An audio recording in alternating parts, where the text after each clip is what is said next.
नमस्कार. आज आपण एक महत्त्वाची वनस्पती बघणार आहोत. ती म्हणजे धायटी किंवा संस्कृतमध्ये आपण जिला धातकी असं म्हणतो. लॅटिन नेम आहे वुडफोर्डिया फ्रुटिकोजा. आता ह्या वनस्पतीचं महत्त्व म्हणजे फर्मेंटेशन. कुठल्याही प्रकारचं आयुर्वेदातलं आसव किंवा अरिष्ट किंवा मद्य बनवायचं असेल तर आपण ह्या वनस्पतींच्या फुलांचा नॅचरल यीस्ट किण्व म्हणून वापर करू शकतो. अशी महत्त्वाची ही वनस्पती आहे. त्या व्यतिरिक्त हिचे अनेक औषधी उपयोगसुद्धा आहेत. जसं ही विषघ्न, कृमिघ्न, रक्तशुद्धी करणारी अशी वनस्पती आहे. त्या व्यतिरिक्त अनेक आजारांमध्ये जिथे रक्तातली उष्णता वाढली असेल, पित्त कमी करायचं असेल, अशा ठिकाणी धातकी वापरता येते. हिला इंग्लिशमध्ये फायर फ्लेम बुश असं म्हणतात, कारण की याला अशी ब्राईट रेड किंवा ऑरेंज कलरची फुलं येतात जी ज्वालेप्रमाणे दिसतात.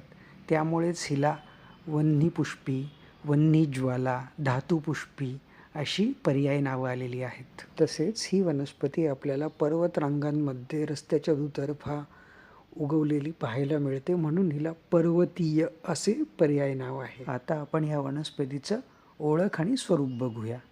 ही साधारण 2 ते 3 मीटर उंचीपर्यंत वाढणारं हिचं झुडूप, ज्याला इंग्लिशमध्ये श्रब असं म्हणतात, असं आपल्याला आढळतं.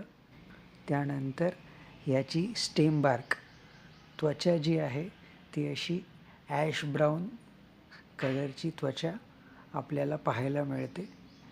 त्यानंतर ह्याची पानं जर आपण पाहिली तर ही अशी सिंपल, अपोजिट आणि सेसाईल म्हणजेच देठ नसलेली पानं असतात आणि त्यांचा शेप जो आहे तो लेन्सेओलेट म्हणजे भाल्याप्रमाणे असतो.